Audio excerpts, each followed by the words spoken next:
Donc l'ego, qu'est-ce qu'il peut bien vouloir faire ici? Alors on entend souvent parler d'ego et on entend souvent justement qu'il faut tuer l'ego, arrêter avec l'ego, enfin que l'ego c'est négatif, c'est pas bien. Sauf que moi j'ai découvert avec l'accueil des émotions, et là ça va changer vraiment notre système de croyance. En fait j'ai découvert que l'ego, ce n'est en tout cas une bonne partie que nos stratégies de protection. C'est-à-dire qu'ici,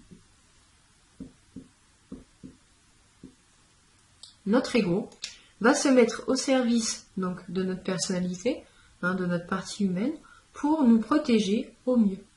Il a trouvé que ça pour nous protéger. Mais effectivement, quand on était enfant, on a vécu des choses difficiles, et si on ne nous a pas protégés à l'extérieur, il a bien fallu qu'on trouve des solutions pour se protéger nous-mêmes.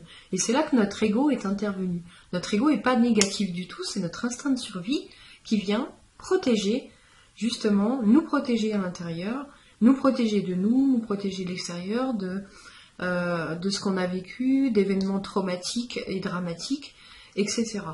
Donc, l'ego va justement avoir un rôle très important. Heureusement qu'il a été là quand on était enfant, puisqu'il est indispensable à la survie émotionnelle, psychique de l'individu.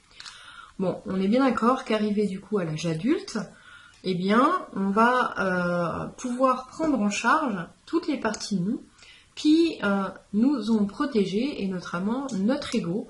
On va pouvoir justement rentrer en relation avec lui et lui expliquer qu'aujourd'hui, on va être responsable donc de nous-mêmes, puisque adultes, et on va pouvoir justement se protéger beaucoup plus que ce qui n'a été étant enfant. Donc il va y avoir tout un travail à faire sur justement toutes les parties de nous qui nous protègent actuellement de certains comportements. C'est aussi pour ça que certaines fois il y a des blocages, des choses qui se passent quand il y a trop d'émotions qui ont été mises en place dans l'enfance et on ne comprend pas que ce soit encore là à l'âge adulte. Et justement, c'est parce qu'on n'en a pas conscience et que c'est présent encore et qu'il va justement falloir rentrer en relation avec tout ça. Donc voilà pour ce qui est de l'ego. Alors je comprends que ça puisse un petit peu du coup être bouleversant ou bizarre, parce que peut-être que vous n'avez jamais entendu parler de cette notion au niveau de l'ego. En tout cas, je peux vous assurer que pour faire l'accueil depuis des années maintenant, l'ego, en fait, n'existe pas. Ce ne sont que des parties de nous qui s'expriment, qui veulent nous protéger, qui veulent du bien de nous, en fait. C'est vraiment que de la protection, que de l'amour, et vous allez le découvrir au fur et à mesure que vous allez faire l'accueil.